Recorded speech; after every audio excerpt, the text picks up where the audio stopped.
sudah bersama dengan orang tua saya, Pendeta Hentua Lena, untuk mewawancarai tugas yang diberikan oleh Bapak Guru. Selamat siang, Pak Hen. Selamat siang, Una. Terima kasih karena Pak Hen sudah mau bersedia untuk saya mewawancarai. Pertanyaan pertama, apakah kendala orang tua dalam mendidik anak-anaknya?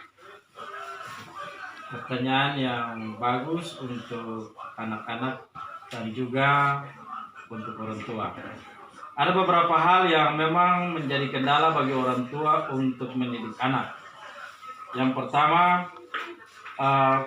kendala itu orang tua lebih mementingkan kebutuhan jasmani daripada kebutuhan rohani. Misalnya orang tua hanya memikirkan kebutuhan anak dalam makanan, pakaian, asupan dan sebagainya, tetapi orang tua tidak mementingkan itu kepribadian anak, moral anak, didikan anak, belajar anak. Itu yang menjadi kendala. Kemudian juga jarak antara untuk kesibukan orang tua yang pekerjaan, kesibukan pekerjaan, sehingga tidak ada waktu untuk memberi waktu ruang untuk mendidik anak, dalam rangka mendidik anak. Yang kemudian yang berikut, hal yang kedua adalah cara mendidik anak dari orang tua itu kasar. Misalnya membuat anak rasa takut, kata-kata kasar yang diberikan itu membuat anak takut kepada orang tua, mendekati orang tua saja tidak, sangat takut. Artinya cara pendekatan orang tua kepada anak itu tidak lemah lembut antara orang tua dan anak, tetapi cara pendekatannya adalah cara pendekatan yang kasar, yang membuat sehingga orang tua dan anak itu semakin jarak dan membuat anak itu semakin rasa takut kepada orang tuanya.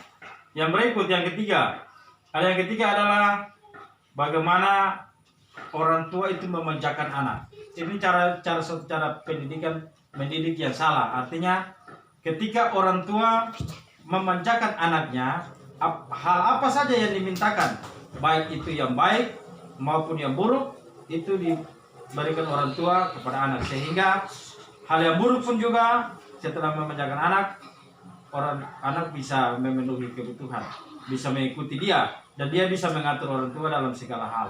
Itu beberapa hal yang menyangkut dengan cara orang tua, kendala-kendala daripada orang tua untuk mendidik anak. Yang kedua, bagaimana cara mereka memberikan pendidikan rohani kepada anak-anaknya? Ya, cara pendidikan rohani yang diberikan oleh orang tua kepada anak ini istilahnya mesin fotokopi daripada orang tua. Jadi orang tua buat itu, melakukan itu anak pasti dia mengikutinya. Jadi selain mendidik, perilaku, tindakan, perbuatan daripada orang tua itu harus diutamakan. Artinya bahwa ketika orang tua mendidik anak dengan kata-kata, harus dibarengi dengan perbuatan.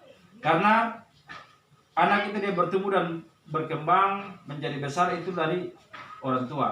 Ketika dia lihat orang tua begini, dia ikut ini. Yang tadi kita bilang adalah anak merupakan mesin fotokopi yang selalu memfotokopi apa yang dilakukan oleh orang tua. Orang tua melakukan hal yang ini, dia ikut ini. Orang tua memaki, dia memaki. Orang tua biasa memarah, dia nanti jadi memarah. Tetapi kalau ketika kelemah lembutan itu ditaruh dasar daripada orang tua kepada anak, dengan lembut, dengan manis, dengan mendidik dengan segala baik, tanpa kata-kata kasar, tanpa kata-kata kotor, maka perbuatan-perbuatan itu dia ingat dan dia bisa melakukannya dalam kehidupan dia ke depan. Itu hal yang kedua, yang paling mendasar. Yang ketiga, apakah harapan orang tua terhadap anak-anaknya?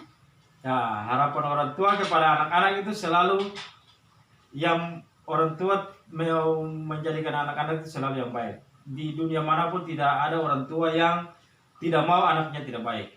Oleh karena itu harapan orang tua kepada anak, yang pertama anak menjadi berhasil dalam seluruh kehidupan pendidikannya, menjadi anak yang takut Tuhan, anak yang dengar orang tua, pokoknya menjadi anak yang berguna bagi kehidupan pribadi, kehidupan keluarganya. Intinya adalah harapan orang tua ke depan bahwa anak yang diasuhnya, yang dijaga, yang dirawatnya itu menjadi anak yang baik, anak yang bisa membanggakan orang tua dan bisa menjadi berkat bagi kehidupan keluarga. Itu hal yang paling mendasar yang menjadi harapan daripada orang tua kepada anak. Ya, itulah hasil yang saya wawancarai orang tua saya. Sekian dan terima kasih.